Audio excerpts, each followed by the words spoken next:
బాలకోటేశ్వర స్వామి దేవస్థానం నందు ఈ 15వ తేదీన శివరాత్రి మహోత్సవాల సందర్భంగా దానిలో భాగంగా అన్ని డిపార్ట్మెంట్లు అన్ని శాఖలకు సంబంధించినటువంటి ఉద్యోగులు అందరూ కూడా గౌరవ కలెక్టర్ గారు ఇచ్చినటువంటి మరియు సబ్ కలెక్టర్ గారు ఇచ్చినటువంటి మరియు శాసనసభ్యులు జూలిపాల నరేంద్ర కుమార్ గారు ఇచ్చినటువంటి ఆదేశానుసారం మేము అన్ని పనులు కూడా పూర్తి చేసి ఉన్నాం.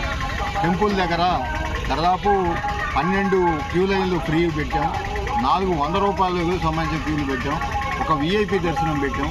సపరేట్గా బాలింతలకు కానీ ఏమన్నా వృద్ధులకు కానీ లేకపోతే అంగవికలాంగులకు కానీ ఎవరికైనా సరే సపరేట్గా ఒక లైన్ పెట్టి ఎవరికి ఇబ్బంది కలగకుండా ఉండే విధంగా అన్ని చర్యలు తీసుకున్నాం. వచ్చిన భక్తులకు కూడా మంచినీటి ఫెసిలిటీ ఏర్పాటు చేస్తూ ఉన్నాం. అలానే డోనర్స్ను ప్లస్ దేవాదాయ శాఖ కూడా తీర్థ ప్రసాదాలు ఇచ్చే విధంగా కూడా ఏర్పాటు చేశారు. తర్వాత మనకు వాటర్ను ప్రసాదాలు భోజనాలు కూడా డోనర్స్ ఉన్నారు. భోజనాలు అయితే మాత్రం దాదాపు 40,000 మందికి భోజనాలు ఏర్పాటు చేసే విధంగా ఏర్పాటు చేసాం.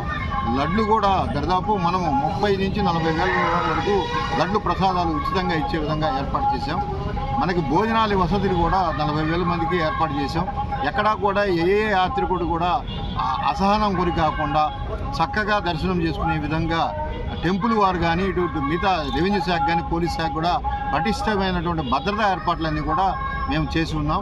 అందరినీ కూడా మేము దయచేసి ప్రశాంత వాతావరణంలో యాత్రికులందరూ వచ్చి ఈ యొక్క స్వామివారిని దర్శనం చేసుకొని ఎటువంటి ఇబ్బందులు లేకుండా గమ్యస్థానం చేరాలని మేము తెలియజేస్తున్నాం.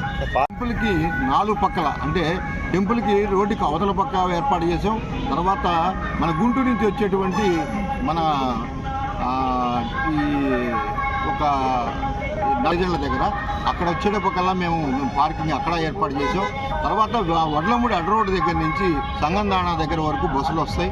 అక్కడ వరకు పార్కింగ్ అనేటువంటిది ఆ ప్రదేశంలో పార్కింగ్ పెట్టాం.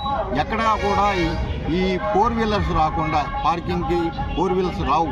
ఎందుకంటే 4 వీలర్స్ వస్తే ఏమవుతుందంటే యాత్రికులు రోడ్డు మీద ఇబ్బంది అవుతున్న ఉద్దేశంతో ఎవరికి కూడా వెహికల్ పాస్ ఇవ్వకుండా ఓన్లీ నడిచి వచ్చే విధంగా అక్కడే పార్కింగ్ చేసి నడిచి వచ్చి దైవ దర్శనం చేసుకునే విధంగా కూడా అన్నీ ఏర్పాటు చేశాం సార్. తర్వాత పోలీసు వారు కూడా దగ్గర ఉండి ఎక్కడా కూడా అవాంఛనీయ సంఘటన జరగకుండా రూట్ కూడా అంతా కూడా మార్పులు చేసి ఎక్కడా ఇబ్బంది లేకుండా పబ్లిక్కి ఉపయోగపడే విధంగా వాళ్ళకి సూచనలు ఇస్తూ వాళ్ళకి దారి ఎలా వెళ్ళాలి టెంపుల్కి అనేది కూడా మేము అడ్రస్ సిస్టమ్ అనేటువంటిది అటు ఏపీఎస్ఆర్టీసీ వాళ్ళు పెట్టారు, ఎండోమెంట్ డిపార్ట్మెంట్ వాళ్ళు పెట్టారు, పోలీస్ శాఖ కూడా పెట్టారు. వాళ్ళందరూ అడ్రస్ సిస్టమ్ ఇస్తూ యాత్రికులకి ఎక్కడ వెళ్ళాలనే సమాచారాన్ని కూడా ఏర్పాటు చేసాం. దయచేసి అందరూ కూడా ఈ విషయాన్ని గమనించి మంచి దర్శనం చేసుకొని పుణ్యాన్ని సంపాదించవలసి కోరుతాం.